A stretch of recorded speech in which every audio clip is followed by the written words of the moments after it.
Okay, welcome everyone. This is our first offering ever of the Art of Course Redesign, and we are very excited to present this to you all, and we're happy that you're here with us today.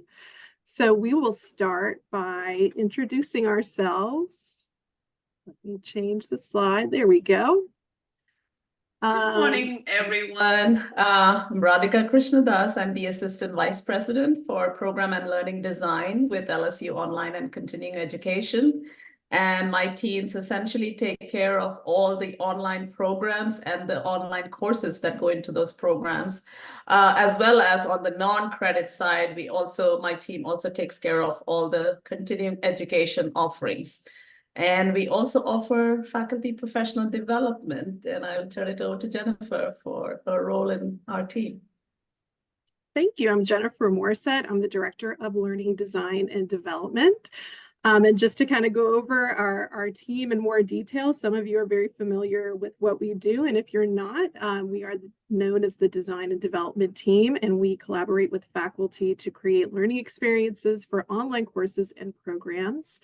So in building these quality online courses, we facilitate faculty workshops, much like this one, and on different aspects of course design, as well as partnering with faculty to determine the best approach to design, develop, and deliver their course content in a way that achieves desired learning outcomes and goals. So we oversee our team of learning experience designers who many of you are familiar with in designing and developing your courses, or perhaps through our Designer in Residence program here at the A&M campus. So we're very excited to be here, and Radhika and I, this is normally what the designers do. This is their wonderful expertise in providing the workshops for you all, but we decided that we would get a little bit out of our comfort zone and provide the workshop today and facilitate that. So we're excited to do that. We would like to take a few minutes, if you don't mind sharing in the chat who you are. We'd like to know who's joining us today. And then a little bit too, just to kind of go over how things will work today as far as the chat and how to interact with us. We will have a few engagement activities, and feel free to use the chat to work with us on those, or unmute your mic. Lynn Namens is here today too, and she's going to help us moderate the chat throughout the session. So if you have any questions, feel free to pose them in the chat, and we will have time at the end of this session to go through questions and answers. All right. So our workshop objectives, by the end of this workshop, you will be able to determine readiness to initiate course revision process, identify potential course revision goals and relevant data sources, and plan a course revision that accounts for various time constraints. So our overall goal for this workshop is just to provide a high-level overview of what a revision process could look like for your course, whether that's an online course or a face-to-face course that you might be teaching on campus. So we hope that you'll find the topics and ideas that we're going to be covering today relevant to your coursework.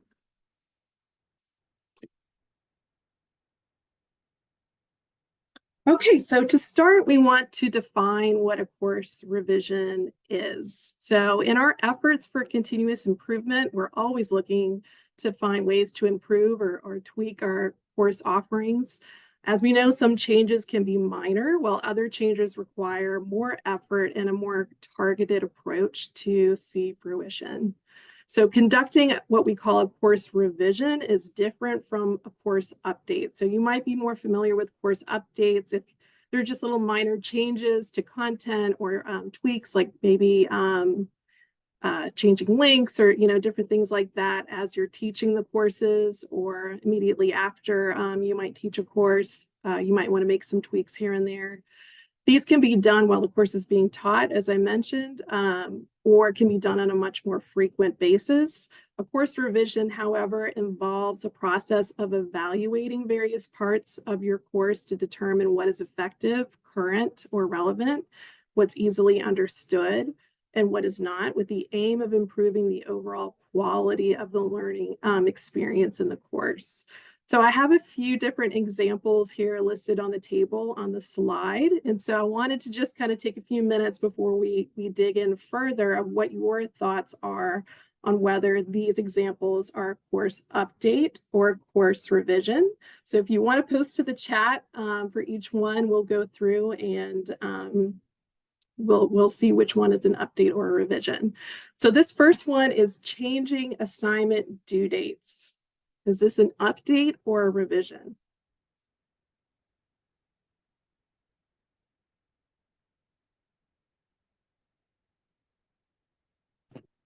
We've got a lot of updates in the chat. You are correct. This would be considered a course update. The next is fixing broken or outdated links.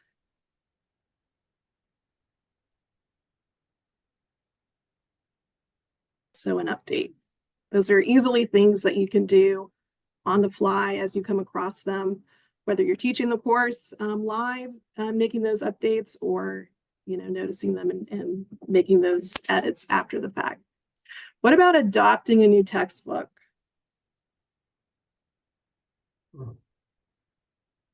Revision. Yes. Especially not just, a new addition to a textbook, but a whole new textbook that often requires a much heavier lift. Yes, definitely depends on the topics, Teresa, that's true. So there is some nuance here to these examples. In general, though, if you're adopting a new textbook, it would be a much more time-intensive approach to revising the course. Updating instructional content for currency. I think this also is one that we would consider revision.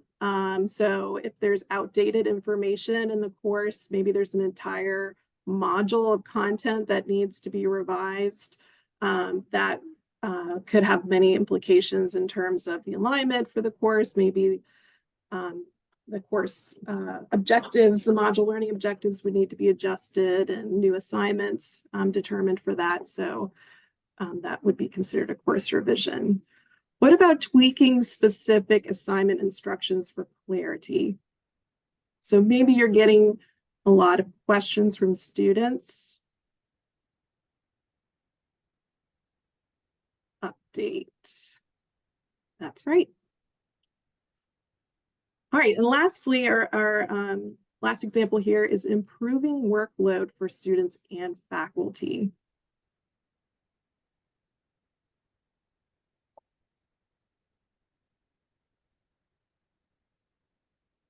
Revision, yes, lots of revisions. And again, Teresa, you're right, it does depend on the scope.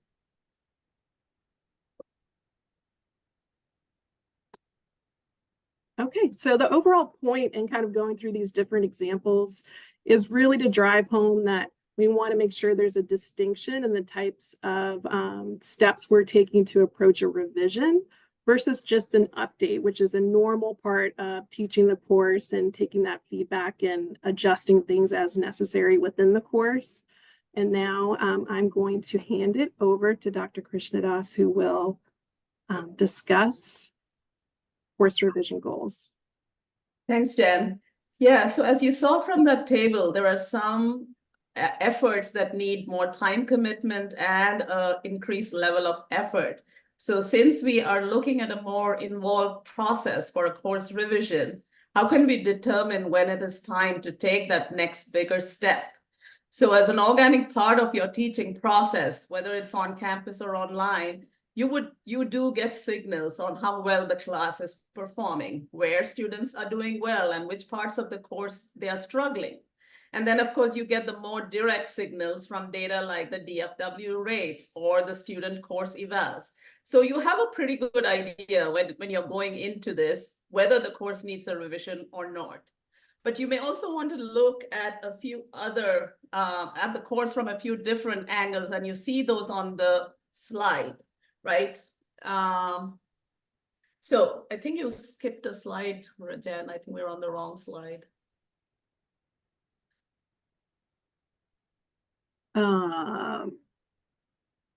Let's see.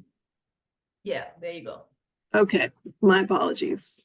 Yeah, so some of the factors or angles that you can look at your course is the age of the course. Like, when was the course last revised?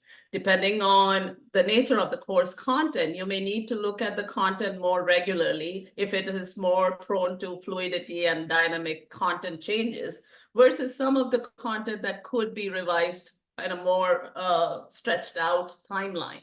So definitely look at the age of the course and decide whether it's time to revise.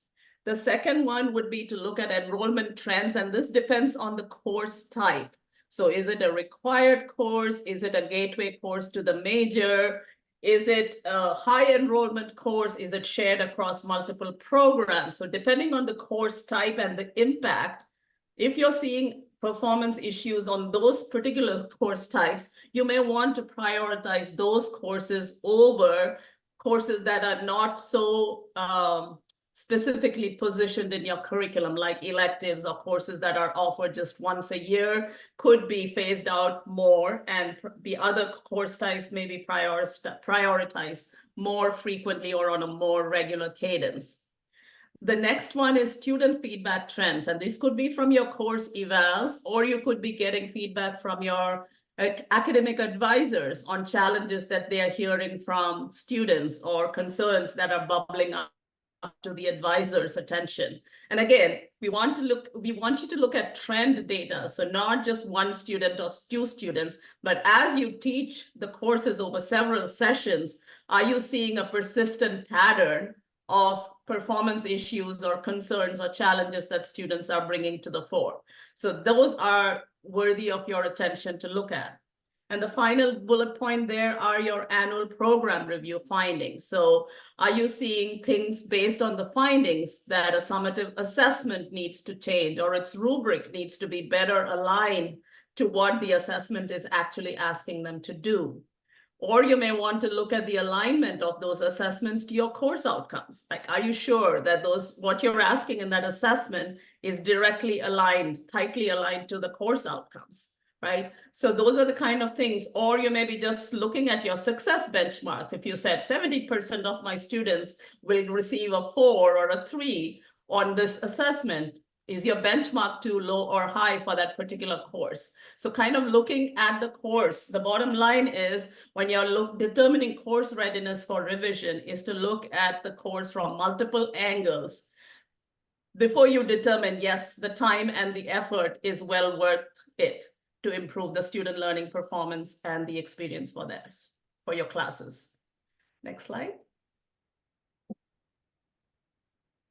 So as you look at the various signals and the different lenses through which you're examining your course, you can then determine what the goal of your revision should be. So you see some suggestions on the slide. So you may want to increase your course completion rates. And again, you're looking at trend data, not just one session's completion rate, but over time, are you seeing an issue with the completion rates? You may have noticed as you teach that you're getting a mixed population of students. You're getting, first gen, transfer heavy students that need a more differentiated approach. So those sub-bullet points under course completion rates are things that you might want to consider doing. Like, are your teaching strategies aligned or nuanced to deal with a differentiated population? Can we look at UDL to make sure that your delivery and your assignments can take care of that mixed population of students? And similarly, the active learning strategies for engaging students. If you have an older student who has a full-time job and attending classes, what can you do to keep that student motivated and retained in your course so that they can get a meaningful experience out of your courses? So that's kind of the more holistic revision, but you may also just have spotlight revisions, which are more targeted and focused on specific issues that you're seeing in a course. So if you're seeing issues with accessibility, or course outcomes are not specific and measurable and need tweaking, or you're just wanting to look at the course outcomes and the assessment strategy and their rubrics, those can be one targeted, focused revision goal. So you don't have to look at the entire course revision, but you can say, I just want to focus on this one thing, which is a shorter time spent and a shorter level of effort. And then the final thing, I think we looked at this earlier on, is improving the workload. So you may have a large class size and you may be doing a lot of manual grading, right? Or the students have complained of their workload, that there are too many discussion forums, too many assignments. So this may be a time to, again, look back at your course outcomes and then look at what you have in the course and say, how can I streamline the workload, both for myself and for my students? So those are kind of some of the goals that you could think of as you consider revising your course. Again, the bottom line is being intentional with your revision goal can help you save both time and effort in improving the learning experience for your students. So some additional points I want to bring up is think of things that you have heard from your students repeatedly. Like, are you spending your time clarifying concepts or assignment instructions time and again, rather than being able to spend time on the concepts that you actually want to teach? Or come one session, you notice that a software that is an integral part of an assignment is no longer available for students. And now you have to re-examine that whole activity because the software is no longer available. Again, with AI and all the new emerging tools and technologies, are there better ways to enhance student engagement as well as managing your workload? So these are some additional considerations to look at as you consider your revision goal. So once again, who your students are, the demographic will drive a lot of the strategies that you want to apply as you consider revising your course. Like, what's your goal? Who are my students? And will these goals really improve the retention, enhancement, whatever your goal can be? And I'm going to ask Lynn to post the course revision guidelines to the chat. So this is something we put together primarily from the LSU online point of view, but you may find things there that are applicable across the board for both on-campus courses as well as on ground. So Jen, let's move to the next slide. We have a short activity where we are pausing from hearing us speak all the time. So based on what you've heard thus far, how would you decide whether you need to revise a course on a more holistic level, do a spotlight revision, or just make course updates? So think of a course that you've taught now a couple of times. What kind of signals have you noticed regarding student performance, student feedback, or your own personal reflections while teaching? So we give you about 5 to 8 minutes. Thank you, Lynn. So think of a course. We would like you to share your course, the number of times you've taught it, an issue that you've identified, and the rationale you used to determine if it should be a revision or just an update. So we'll give you 5 to 8 minutes. And Lynn posted the question there in the chat, so you can review what Dr. Krishnan has just mentioned. And we'll go ahead and mute, and we'll come back in 5 to 8 minutes, and we'll stop sharing so that we can discuss.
How's everyone doing?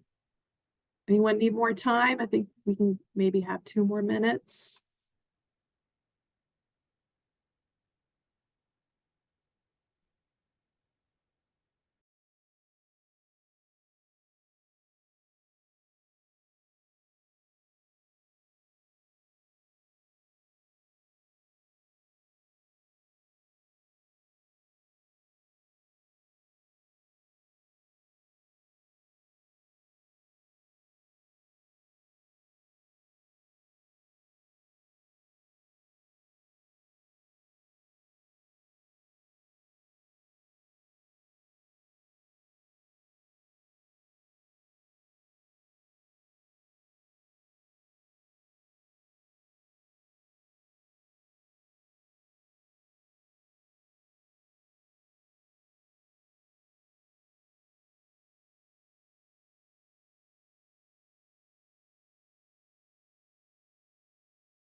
Okay, so I think everyone's had some time. If you feel up to it, unmute and share.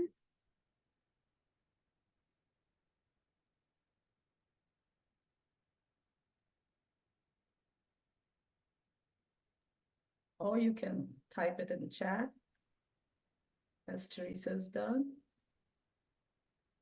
I'll be glad to share. I'm Tina Hathorn. I'm from LSUA, and 2 of the courses that I wrote several years ago, not under the new GDM, were 2700 and 2900. Both of them were going really well, except I've realized the discussions are not, they're a little bit too broad, and I need to redefine them so that everyone's talking about the same thing and being able to take a little bit deeper dive into the discussion. I also do scenarios, and the reflection, the way I have it written, I'm finding myself having to explain that over and over and over to students. Some of them get it and run right along with it, but then there's always a few that just don't understand it, even though it's only 2 little questions. So those need to just be updated so that it's clear.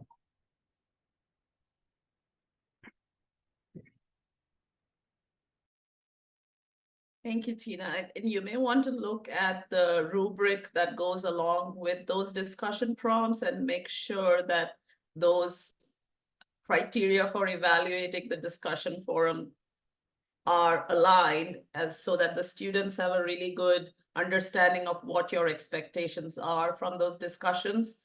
That might help too. It might be worth taking a look as well.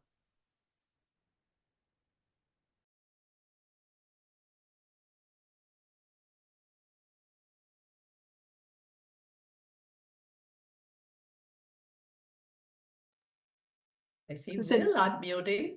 Yes, thank you, Radhika. So I can share a brief one. I've been teaching a course at LSU for the last several years. It's ELRC 7501. It's a course in program evaluation in educational technology specifically, but if you're coming from other social science or related backgrounds, program evaluation is basically the theme.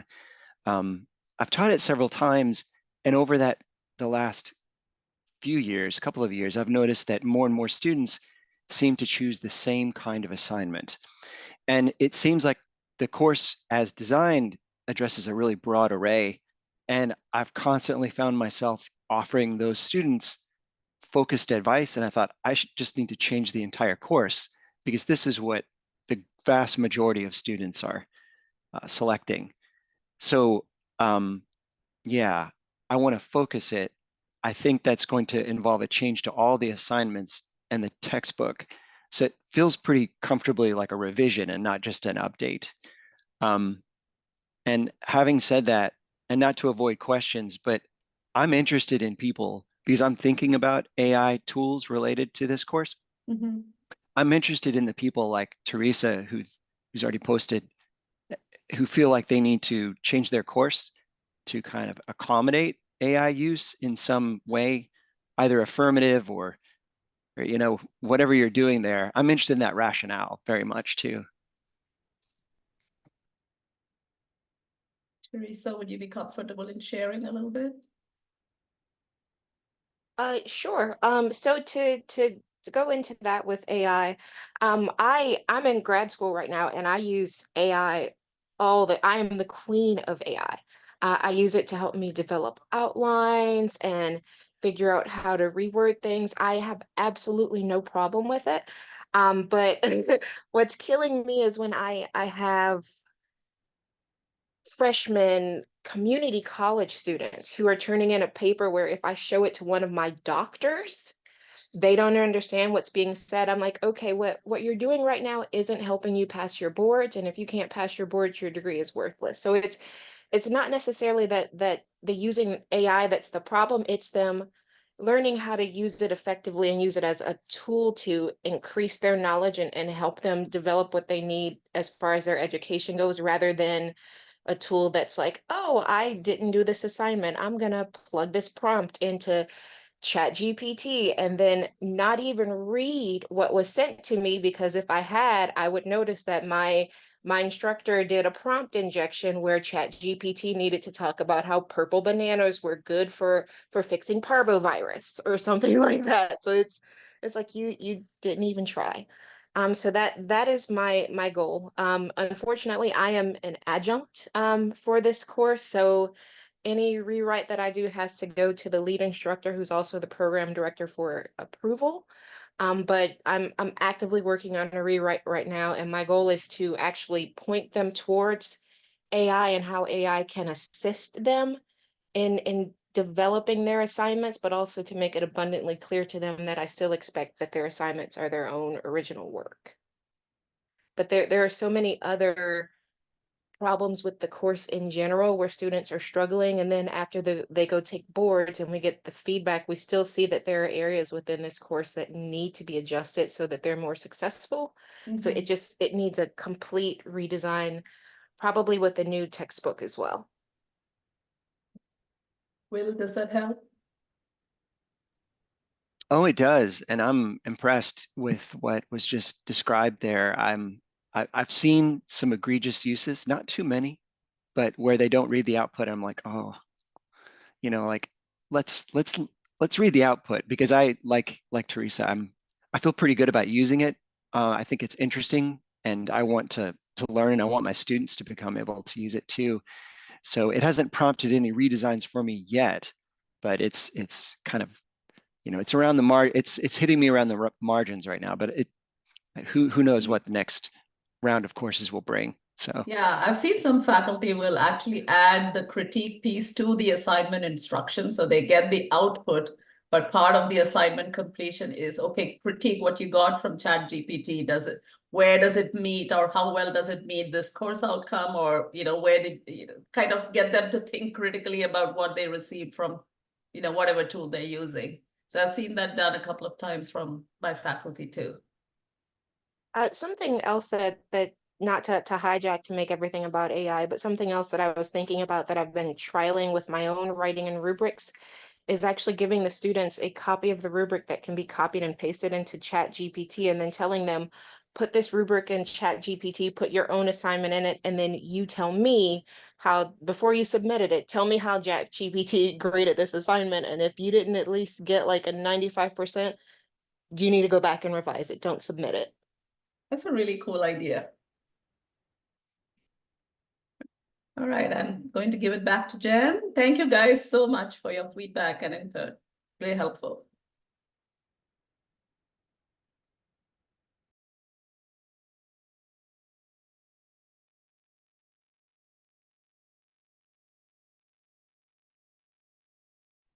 Okay, one moment. There we go. Okay. So Before our activity, we were talking about the revision goals. So where do you go from there once you've identified your goal? How do you actually go about revising your course? So if we look back at some of those examples that Dr. Krishnadas shared in that table, and also there are some outlined in the course revision guidelines that was shared in the chat. I have a few examples, just two here on the slide that we can go over in more detail. But moving on from the goal, the next step is to start with the relevant data to your goal. So for example, if we look at a revision goal of increasing course completion rates, you'd probably want to take a look at your DFW reports, gather feedback from students, and even gather feedbacks from your academic advisors, right, to identify potential roadblocks for students, whether that could be in scheduling or for reasons for withdrawing from the course. Using these data sources, you could drill down to course specifics to see what is causing the high drop in withdrawals from the course and adjust specific materials accordingly. It's always a good idea to keep running notes. I'm sure many of you do this. So while you're teaching the course, kind of have a document that you can go back and make little notes so that it's fresh in your mind. What are some particular issues, lots of questions that you might be getting from students, and kind of making note to, you know, what reasons or at what point in the course students might be dropping off or being less engaged and that kind of thing. And that can kind of help you to come back and see what areas of the course might need to be adjusted or reviewed more thoroughly. Secondly, here we have improved workload for students and faculty. So if student and faculty workload is an issue, you might want to complete an alignment map analysis or credit hour analysis and use this data to see where adjustments can be made. Similarly, you might need to analyze the textbook, instructional materials, assessment tools. Are there opportunities for different or more efficient delivery modes of instruction or structure and grading of assessments that can be designed to scale? So for example, looking at your rubrics, is there ways to incorporate that into the LMS to make the grading more efficient and things like that? So when drilling down into your data sources, it's also really important to take a step back and look at the big picture. So what are the other considerations that you want to look at and understand about your course when looking at these relevant data sources? And what are the other sources of information that can help to make the biggest impact for your redesign? So you want to look at your student demographic. Who are your learners? In your experience teaching the course, what have you gleaned about their entering knowledge and skill levels? What gaps have you found in their learning? For example, you might have a mostly non-traditional student population who is working full-time while taking their courses. What kind of support or considerations would you need to make in your redesign that could help support that student population? Maybe it's a scheduling issue, right? So if you're holding office hours at 10 a.m. in the morning, maybe that's something that you can consider changing, right, to accommodate a full-time working adult who may only be able to meet in the evenings or something like that. The other thing to consider is the level of appropriateness of your course and how does it fit into the overall program. If your course is a prerequisite for the next level course, how do you ensure scaffolding within your course? Do you determine which topics should be covered at a particular level or as part of a broader course sequence? Should some topics be deleted or added? Some other things to think about is looking at your course outcomes and how students are actually demonstrating those course outcomes in terms of proficiency and program outcomes.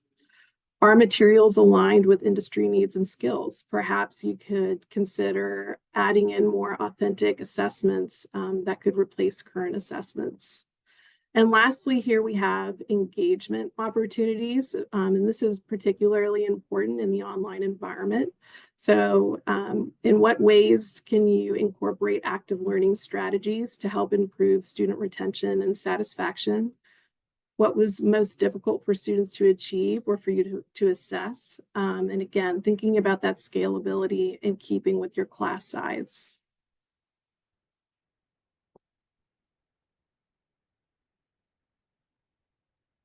All right, so now we have another activity. So this time, what experiences have you had in observing and accommodating differing knowledge and skill levels in your courses? So we're going to take a few minutes, not as long as last time, but we'll take a few minutes. And when you come back, we'd like you to share your course and the different student populations that you're familiar with in your course and the strategies that you have used to differentiate instruction.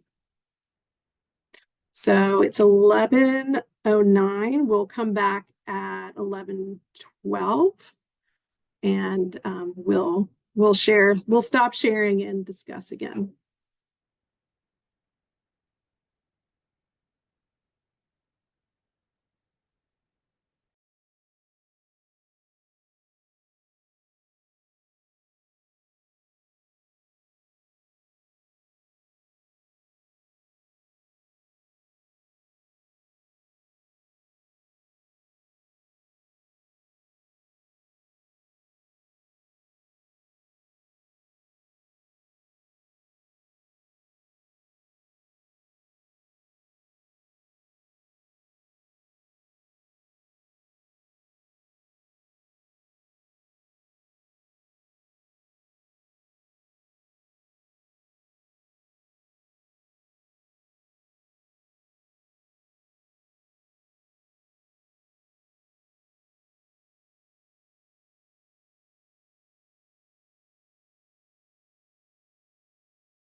Okay. So once again, if anyone feels comfortable unmuting and sharing, we would love to hear more about how you differentiate instruction for the different student populations in your courses.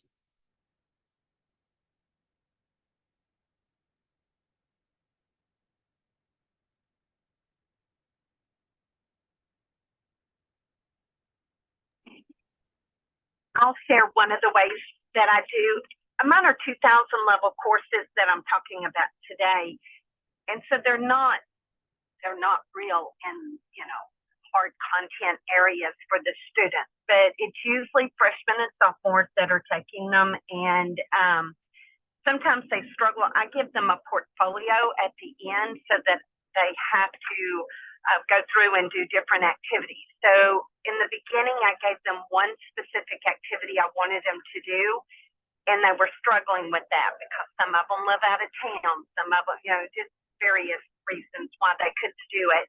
And so now I give them choice. I give them 2 or 3 options, and if none of those options work for the student, they can then write a proposal as to what they can do to replace one of the options that I've given them. And that has really helped. It still allows them to meet the objective, but they're having to be creative on their end in order to get a replacement.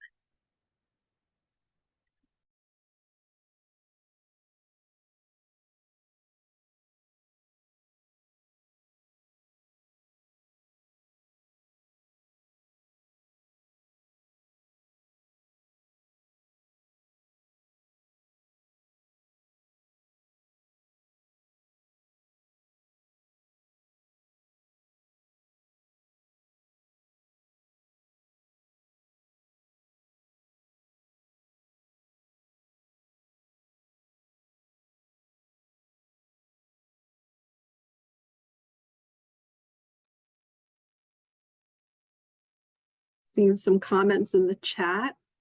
So we have a lot of similar thoughts on that. Thank you, Tina, for sharing. Is there anyone else that would like to share? I'll jump in here. One thing that I think about when it comes to differentiation is figuring out kind of like what have been the trouble points up to that point. So for example, I've worked with a lot of students who are in more of like a remedial math sort of setting. And with that, getting a chance to kind of see like previous like exam scores and seeing what areas students struggle in. And when making like course revisions, figuring out like, oh, this is a spot where I need to offer a little bit of additional support. So some of that was pulling resources from publicly available tools like Khan Academy, and other times it was just me turning on my screen recorder and virtual whiteboard and, doing like tutorial videos. And knowing what tools we have out now, I feel like that's something that we could expand further. So like the one I think of most often is like, if you record a video in Panopto, for example, you can set up like online sort of like mini quizzes to sort of like check for understanding, so that students get a chance to, one, get that additional visual instruction if they need it, but then also get a chance to get some like instant feedback.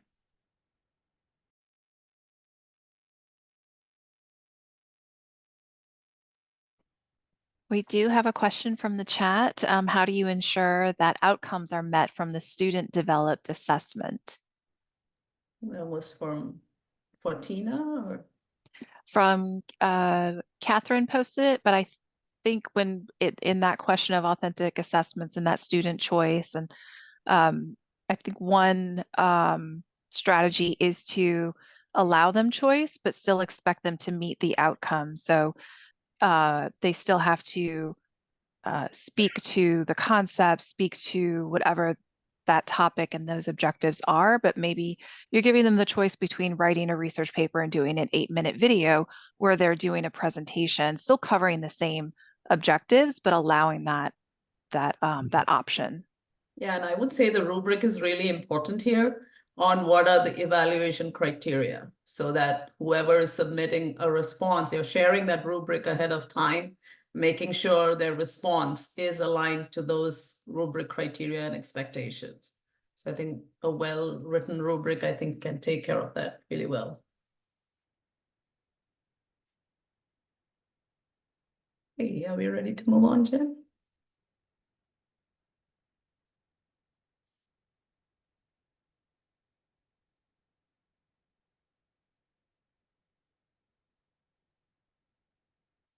Okay, so what you see on screen is an online course that had not been developed through our design and development team. And so the faculty member approached our team and requested a revision. So what you see there in the first column is problem areas in the course that she identified, and then what were the specific issues that she found are listed in the problem area column. And then what were like her suggested solutions on addressing those specific issues. So she met with one of our assigned designers, and they went through the problem areas that if you see the first one, that's across modules that the students were just not engaging in the discussion forums. And the feedback that she received from the students were that they just didn't like it. And it seemed more like papers rather than just a rich discussion of the key concepts or what have you. So the suggestions that she had was to ensure that the prompt directions were clear, but also more importantly, that the points that she allocated for that discussion prompt were proportionate. So it was not like a 200-point assignment, but you're asking students to write a 2-page paper. So the level of effort and the points allocated needed to be proportionate. So she figured that that was one issue that was needed to be fixed for her course. And then instead of using just yes or no questions or textbook problems, she thought she could use data sets, like real scenario data sets and short cases as prompts, so that there would be no right or wrong single right answer, but the student could provide input from multiple perspectives, which would lead to a better engagement and a better discussion. So that was the first one. And then specific assignments were problematic in a couple of the modules. So again, the assignments were tedious and lacking in variety. And then she thought she could again use some real life scenarios, simulating what they would actually find in their professional lives beyond the course, and kind of creating assignments like that. Now, at this point, you do need to look at your course load, the class size, and see, even when you're doing authentic assessments, how can you scale them? Because if you have a lot of manual grading, but you have a large class size, that's not really a manageable or feasible scope. So you do need to keep your own course context in mind as you go through possibilities for revision. And the last one was summative assessment. They were not performing well. So I'm guessing she drilled down into her DFW rates to find out how many students were passing, how many were just withdrawing or failing. So through that problem area, you can see the data sources that she used. So when she met with the designer, they decided that the goal was to make the content more engaging and relevant by updating specific assignments, the module 3, 6, and 7, but then looking across the course at the discussions and seeing what concepts are being covered in specific modules, what would be a optimal discussion to have in that module. So then that's the scope of work that the designer and the faculty kind of determine. And as you can see from the problem area, there are data sources that are kind of implied. She used student evaluations, she used her own reflections, and then she used DFW rates to kind of looking at the course from all these 3 different angles and determining, yes, I do need to revise this. So some of these issues are delivery agnostic. You may come across these same things in a campus course, right? When you're teaching face-to-face. So again, just look at your own reflections and what feedback and performance data you're gathering before you decide. I'm going to pause, ask if there are any questions. If not, I'm going to transition to Jen for our final section of the workshop. Any questions at this point? Okay, Jen, back to you. Okay, so now we're going to discuss the planning process for your revision. So once you've identified the goal of your revision and the data sources, identify potential design solutions. So when you're doing this, you want to keep in mind that solutions might involve simple edits that require minimal effort, like updating instructions to an assignment, while other solutions can be much more complex and time-consuming, like creating new videos, interactive activities, or creating a new summative assessment. A good rule of thumb to help determine the impact of scope is to estimate the percentage of the course that is changing. So we've kind of created a few different buckets of percentages, but one thing, just as an example, let's say under 20% change, you might anticipate this to take about 4 weeks or so. There's a few different, minimal types of edits where only 20% of the course is changing, and you can plan out as far as scheduling out your course revision that it could probably take about 4 weeks or so to do that. While 21 to 40% might take 8 weeks, and 41 to 60% maybe an entire semester to revise your course, and so on. Some revisions might need governance approvals if you're changing, a large percentage of the course outline or course outcomes, and that would extend the timeline as well. So from here, you want to consider the various time constraints that we mentioned. You might have some other personal time constraints as well. So some things here on the slide, we have upcoming program reviews. And this was brought up earlier in our workshop, but if you know that your program is going to its annual review within the next month, you might want to wait until that review is over to get additional feedback before you want to start revising your course.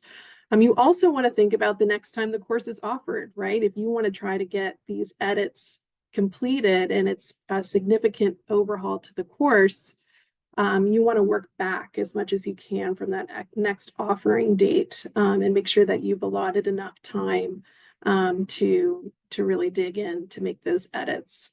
Other time constraints, of course, maybe you have research that you need to attend to, or some other or personal timing issues, or grant writing, or going to conferences and different things like that. So considering all those different time constraints, you want to triangulate those with the course or the program, and then again, work your way back and go from there. Another thing to consider is if the course is offered maybe only once a year, you might want to postpone a revision until a few more times the course is offered, so that you can gather sufficient data, again, to examine the trends, like we mentioned earlier, looking at trend data prior to making a decision to revise.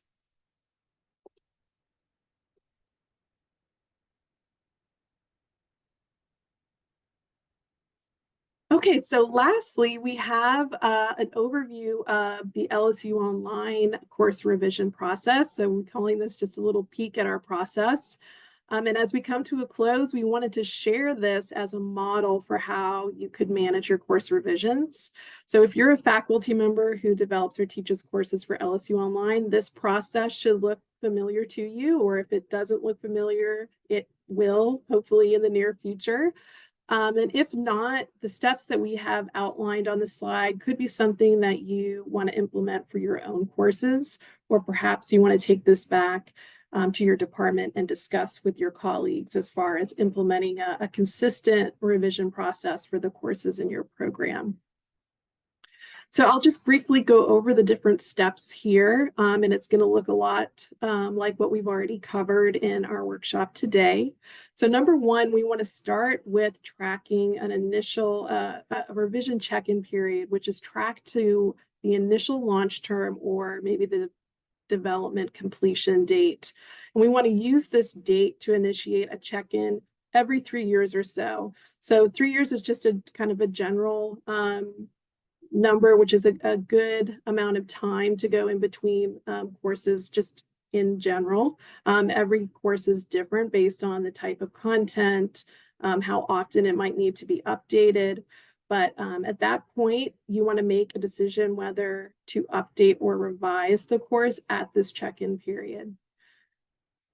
So it's a point, once you make that decision to update, we don't, well, just to take a step back, if you decide not to at 3 years, like let's say maybe the course is okay to just do a few updates, we don't recommend going more than 5 years to defer a revision. So especially if it's an online course, we want to make sure that if there's a template being used, that template is up to date and all the necessary edits are made within that 5-year period. So we generally want to avoid deferring revisions beyond a 5-year mark. Once the decision is made to revise the course, the next step is to complete a scope document. So we have a Word document that is basically a table, and it looks a lot like what that example scenario slide looks like that Radhika went over. And this purpose of the scope document is to identify and capture the goal of the revision, the relevant data sources, and then we want to outline the specific components of the existing course that has been problematic or that needs to be revised for whatever reason related to the goal. And then the suggested solutions are also documented within this table related to each problem area, so that the general work to be completed on the revision is documented, and then we can evaluate that. When we evaluate the scope to determine the appropriate we then evaluate the scope to determine the appropriate revision tier. So we do have a tier document that we can share in the chat. And this is basically goes over that percent change that I mentioned earlier. And it's just it's not a comprehensive list of every single edit that could be categorized to a particular tier. When we evaluate a scope document, we want to look at all the different edits made. There could be some things within these different tiers that is in this document that will be shared. We look at that holistically and kind of to understand what percent of the course is likely being changed here. And you can see also that the percent of change is for us is related to how much time it's going to take in general to revise the course. So from there, we want to schedule the course for revision. So we want to look at the course offering cadence. We want to understand the faculty availability and the designer availability as to when we'll be able to set that schedule to revise the course. And then once that schedule begins, then we make the edits to the course within the allotted time frame. And then once those edits are complete, we start that check-in process, that calendar every 3 years to start over, and we'll check in again. So that's just a little peek at our process. And that actually concludes our session. So I'll stop sharing and see if there's any questions.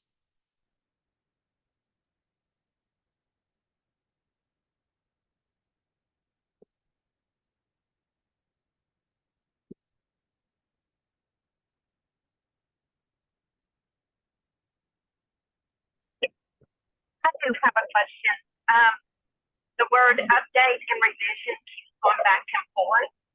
If you're just wanting to do update, do you still have to go through this redesign process, or is that just for revision? And then my next question is, if your course is at that 5-year or approaching that 5-year, is the revision a requirement? And so then you go back through the whole process again.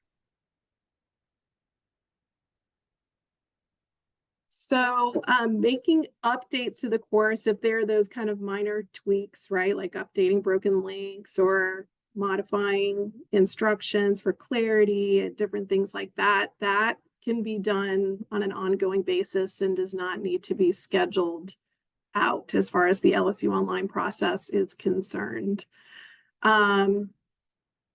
We haven't come across a situation where after 5 years, a course would not need to be revised. We don't make the decision as to no, this course has to be revised. That's completely faculty driven, but we highly recommend that a process is initiated at that point. At least it's on your radar and you want to start looking at your course and making a decision as to whether to move forward. Okay, so, and I agree with that completely. But like, if I want to change my discussion prompt, do I Do I need to go through a revision for that, or I can just go ahead and do that on my own? Does that need to be approved?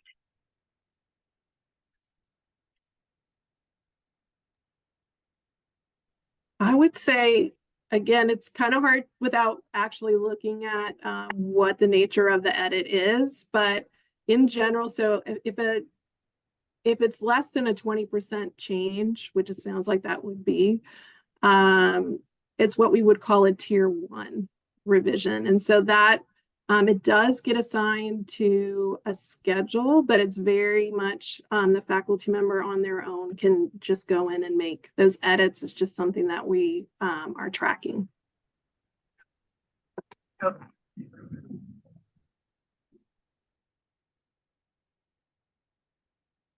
Any other questions?